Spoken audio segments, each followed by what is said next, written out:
Today we're having our annual open house. This is Fire Safety, Fire Prevention Week. We're here to show the public how fast a fire grows. We've constructed two demonstration burn rooms. What we're trying to demonstrate with the two different modules, having one single residential sprinkler head in it, is the benefit of a residential sprinkler system in your home. We've asked SEA, company out of Worthington, to come in and help us. They've brought lots of personnel and technical equipment. They've gone so far above and beyond what I ever anticipated. You know, nobody ever knows that a company like SEA exists. It's a multidiscipline engineering and investigation company. We have mechanical engineers, electrical engineers, civil structural engineers, material experts, industrial hygienists, and then obviously our fire investigators who are here today. SEA stands for Scientific Expert Analysis. So any data that we can collect off of any type of burn test, we want to collect that data. Primarily, we're helping the fire department demonstrate for the public that they can see exactly how fast a fire grows, what the temperatures get, what the atmosphere within a confined space gets to, and also we're just going to collect data also for our purposes. It helps us to understand fire modeling and fire dynamics so we can do a better job investigating fires as they happen, but also again to go to the front end to help make products and homes safer. What I've been doing is we're evaluating the fuel packages in the room, just primarily just documenting those. Any combustible item would be considered a fuel package. Some of them burn better than others. This is a thermocouple, type K, and we're just going to insert it into the hole that we put in there, probably about 4 or 5 inches, just to monitor the temperature of the gases in the room. Nobody usually has a room this small. This room here is 7 foot by 4 inches, 7 foot by 8 inches. So it's a very small room, and it's primarily just for educational purposes, but we still want to document all the fuel packages where we can put that data with the data we collect from the thermocouples, which are positioned in the walls, along with the atmosphere monitoring, which is also positioned in the walls. Okay, what we've got here is a number of just temperature monitoring equipment and data acquisition software. So what we're going to be doing is recording temperature at 1 second intervals and recording combustible gases, carbon monoxide, oxygen, and hydrogen sulfide on a gas meter.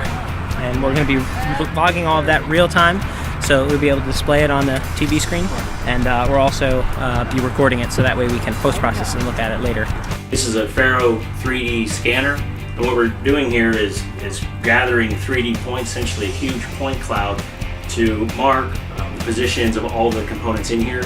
We're going to do a before and after today, so we can compare the different burn patterns. We can compare how the couch and the different furniture in here burns down. This is kind of leading edge stuff, so some of the computers, we're kind of pushing limits with them right now because this thing is going to gather, maybe possibly 50 million or more data points.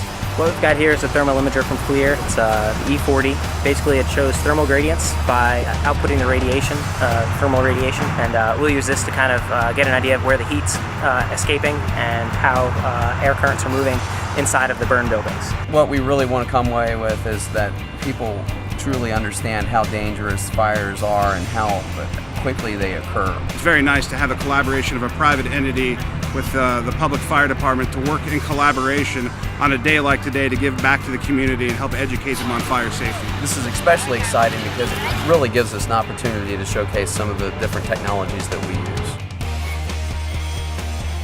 The activation of the smoke alarm is activated. Keep in mind that normally it's not the fire that actually kills somebody, it's the smoke because of the carbon monoxide poisoning. This is why we teach people to crawl low, get low and go. Fire's extinguished. The max temperature was 300 degrees at the ceiling level.